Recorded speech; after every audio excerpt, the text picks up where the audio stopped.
This is a spoiler review for Star Wars Rebels Season 3, Episode 18, Double Agent Droid. As we approach that finale, this episode feels like it's the final one in just the final filler episode, for lack of a better word. There's nothing really that advances the plot. It does tie into the other episodes, like earlier in the season, we actually saw Thrawn gain information of Chopper. He figured out that Chopper was the droid that the rebels were using to infiltrate all these Imperial facilities. So we got a little payoff for that, but due to the way the episode ends, it doesn't really have a major impact on the overall plot in the end. This is probably just the last episode of the season that doesn't really tie to anything in the future. It doesn't set anything up.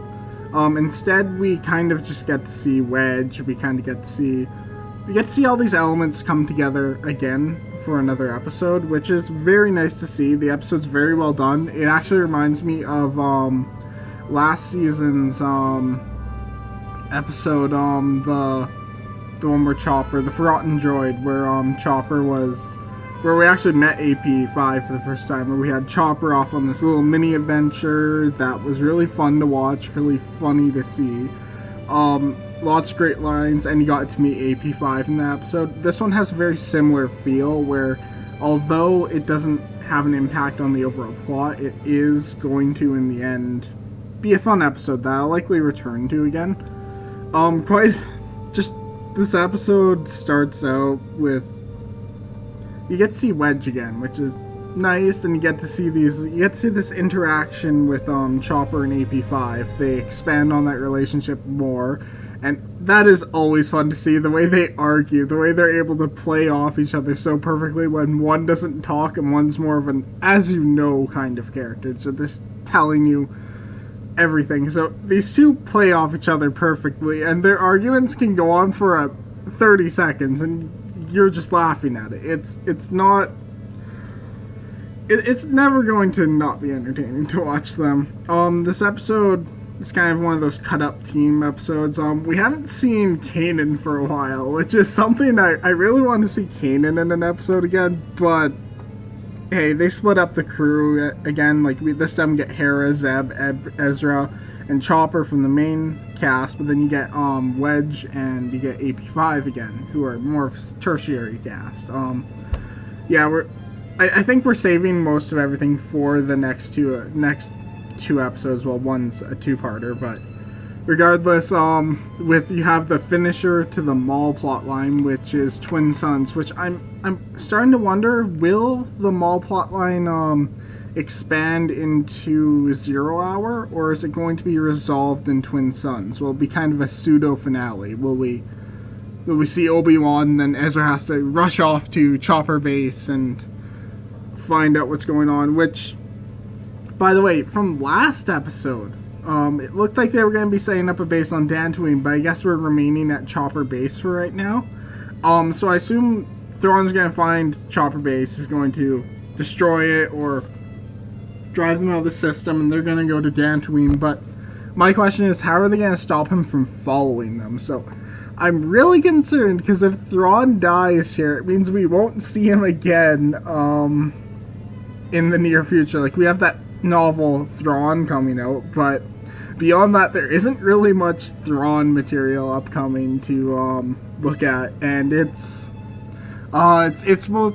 I really don't want. I want him to die. I want to see that line, but it was so artistically done, and I want them to keep having this interaction where they kind of replaced Vader with Thrawn, someone who can lose.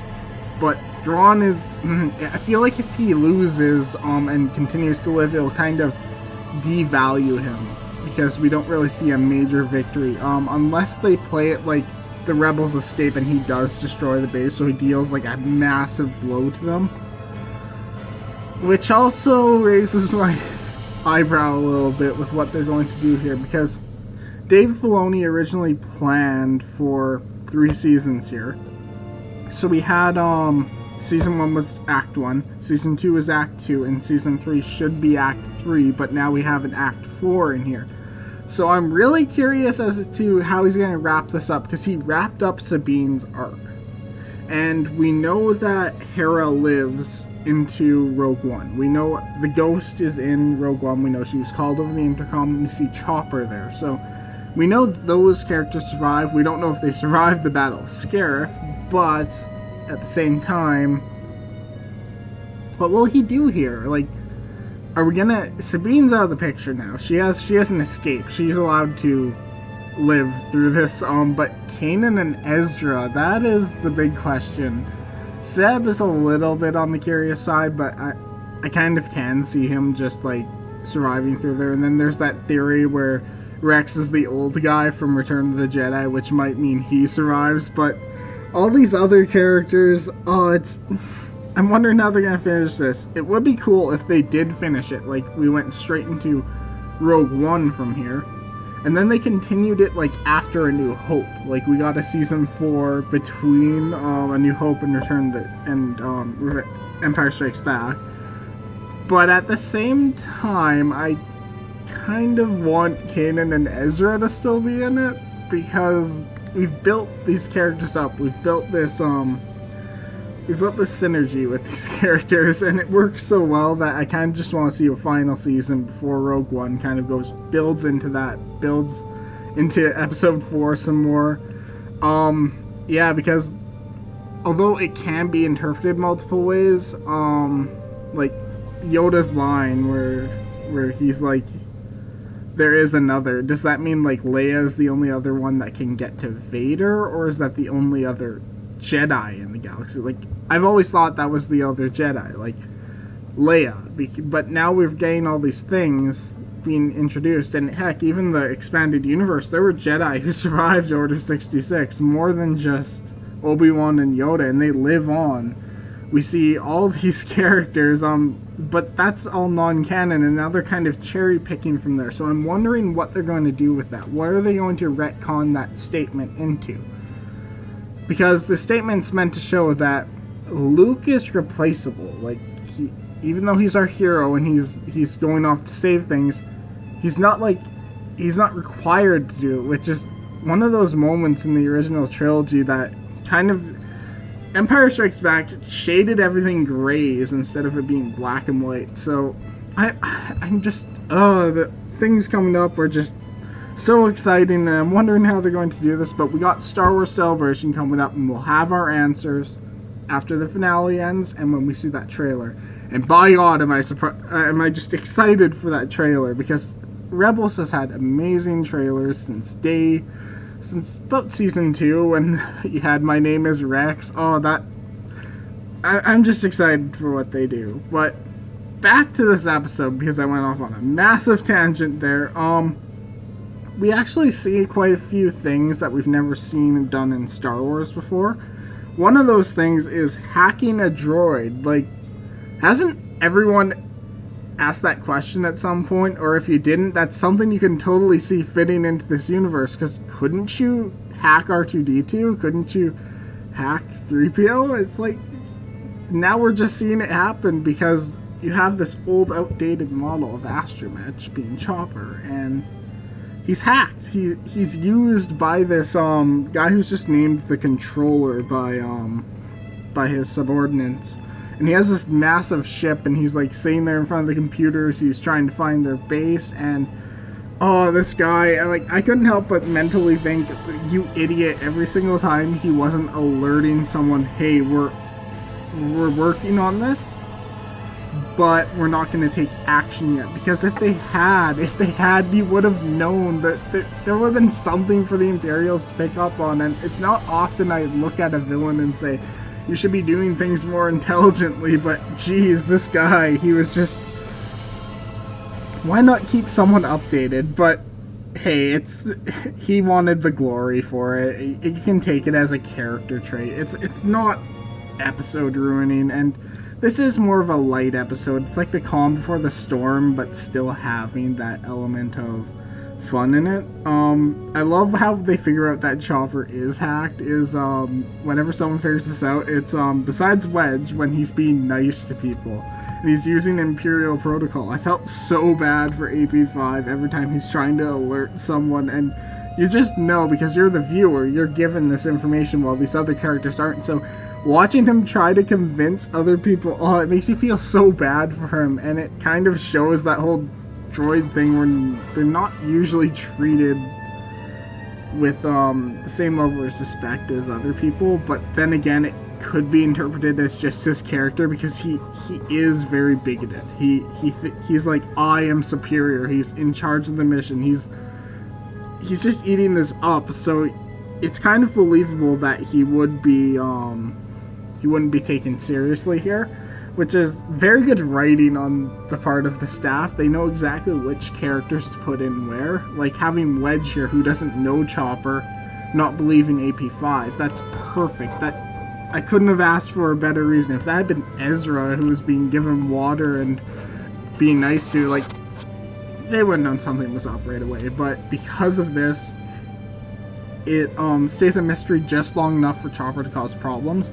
But the moment it's figured out, everyone just picks it up. It shows the intelligence of these characters. They just nonchalantly pass it off until they notice something going wrong, and it's because of AP5. It's not because they're being stupid or don't understand anything. And I was so happy to see these characters being treated as intelligent, but doing something that resulted in this problem, because a lesser show would have all these characters just pick up the idiot ball, and that would cause the problem. It wouldn't actually be what it should be, which should be a misunderstanding, nonchalant talking. That's what should cause these problems. But here we actually get this intelligence, and I'm happy to see that. And this controller guy, I don't know why, but he really fit the concept of someone who would hack a droid. I don't know, it's just his entire appearance. I noticed he had one of those cybernetic implants that we saw back in Empire Strikes Back. We saw back in season 1 with I forget his name, but he was he was Ezra's family friend that stole all the Imperial documents. We haven't seen him since. And actually, I'm glad that's coming back with all his information about how they were building factories on Lothal. I'm happy all that actually led up to something, this seemingly random episode about that both tied into Ezra's emotions and now is coming to fruition. So it's interesting that I'm saying this episode was kind of fillery, but at the same time, Rebels has this genius way of just passing off something like, oh, that's no big deal. But then it comes back later and it can suddenly be this massive plot point or this massive objective. That's one of the things I love about the show. It reminds me of quite a few other shows right now that are airing, like when you think of Steven Universe, when you think of Star vs. Force of Evil. That kind of trend that was really started, at least not really started, but popularized by when Gravity Falls did it. You had all these mysteries and these things that would come back later that you wouldn't necessarily expect to be big points at first. And I think because it worked so well there, it's being imitated and repurposed, for lack of a better term. But I'm happy to see that something like that is picking up in cartoons. Rather than it being a trend, it's more of, hey, let's include this smart writing. Let's include all these things that audiences want to see. And I'm happy Rebels follows that, because you don't really hear a lot of online discussion about it, especially in cartoon communities, which is, I can understand, since it's a Star Wars production rather than just any average network production. You kind of go in thinking, oh, I need to be a fan of Star Wars to watch this, when in reality you'll just pick up more things that way. This episode, not much more to say at the moment, but just a lot of, I don't want to say relationship building between characters, but a lot more fleshing out of that. You kind of pick up this relationship, like when Hera was pissed that Chopper got hacked. Like, she rebuilt him from that crashed Y-Wing. She's been maintaining him for years. Just seeing that kind of just like bolsters that relationship that we were already aware of, but we quite didn't know the full extent to. I'm happy to see that kind of stuff being explored with this. It's a lot better than it just being thrown in there. We're kind of just expanding relationships here. We're showing how people get along. I even like when Ezra and Zeb are just casually playing a game. I remember in season 1 when they first met and they were always punching each other and fighting, but now that relationship, like that kind of brotherly relationship, has really been expanded. Like, I remember one of my favorite moments in Rebels still is when Zeb is when Ezra's about to leave in the season 2 finale, and Zeb's just sitting there on the edge of the cliff listening to music, and they just have this nice conversation, and it's very quiet, it's very subdued, and it's kind of different from the normal way they're portrayed, but it was still lovely to see that kind of thing. I love whenever we go back into the cargo hold and they're playing this game. It's a lot more fitting of a kind of like showing fan service than I remember in The Force Awakens when Finn stumbles back and he just turns on the board. That's kind of forced. Like, it's cool to see, but it's kind of forced. I love here how it's just they're casually playing it in the background and you're like, oh hey, they're playing it. It's and you don't really think of it more than that. Yeah, like I'm just so happy with this episode. This episode, even though it didn't do much to advance the plot, compared to other shows that I watch, where often, like, I remember Steven Universe is especially bad for this. It gets a lot of flack in the community for its fillery episodes. Like, I know it's not really filler, but that's the terminology they use, because it doesn't do much to advance the plot, and you get like slight character development, and it always feels a little quick. Like, I remember that Rocknaldo was terrible for that. That episode just hammers at the end. It doesn't feel well executed. This episode, it feels like it's been done well. It feels proper. It feels like it could tie in later, and it feels like an adventure I want to see happen. That's kind of the difference between this show and other shows, is they seem to tell stories they really want to tell, and they try to tie it in as best as they can, but when it doesn't, even then, it's more of a lighthearted episode. As I said earlier, it's the calm before the storm. This isn't the end of it. This isn't going to be Twin Suns, which, if you haven't seen the preview for that, and Maul's maddening scream of like just anguish and anger, and that yell that Kenobi he lets out at the end, which, by the way, I'm happy with how they're doing that, because Ben in episode 4 said he hasn't been called Obi-Wan for a long time, and this is like 3 years. This is really close to that. So I'm happy they're just gonna have him call him Kenobi, which is very fitting. I'm trusting Dave Filoni to follow through with continuity, because like back in the Clone Wars, George Lucas wanted to put like a cloaking device on the ship, and George Filoni's like, oh, a ship that small can't have a cloaking device, which is harboring back to episode 5. So Dave Filoni knows his stuff, and I know there's an entire committee to continuity in Star Wars, which just shows how far they're planning to take this. I am excited for this. I am so happy with the way it's going. I'm wondering if they're going to bring Vader back. That's one of the questions I do have, because I really liked how they tied his dialogue to Kylo Ren's in the season finale for season 2.